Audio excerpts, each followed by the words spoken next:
Hello, in this video, I'm going to show you how you can update Storytel app. By updating your Storytel app, you'll be able to get the latest features that comes with this app. You'll also be able to fix any errors or any issues related to your app.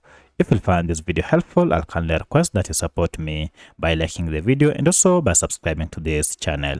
Alright, to update Storytel app, all you need to do is to go ahead and search for your app either through Google Play Store or App Store. From here, go ahead and look for any update option and then update it. For my case, I'm on Android and therefore I'll go to Google Play Store and then just search for the app like that. And you can see we have our Storytel app is here. If I open it, you can see we have an update that is available, meaning I've been using an outdated version of this app.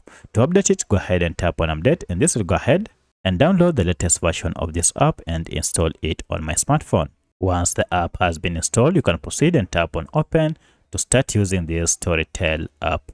So that's how you can get the latest version of Storytel app on your Android smartphone. If you have any other question, kindly let me know in the comment section. Otherwise, thanks for watching and let's meet in the next video.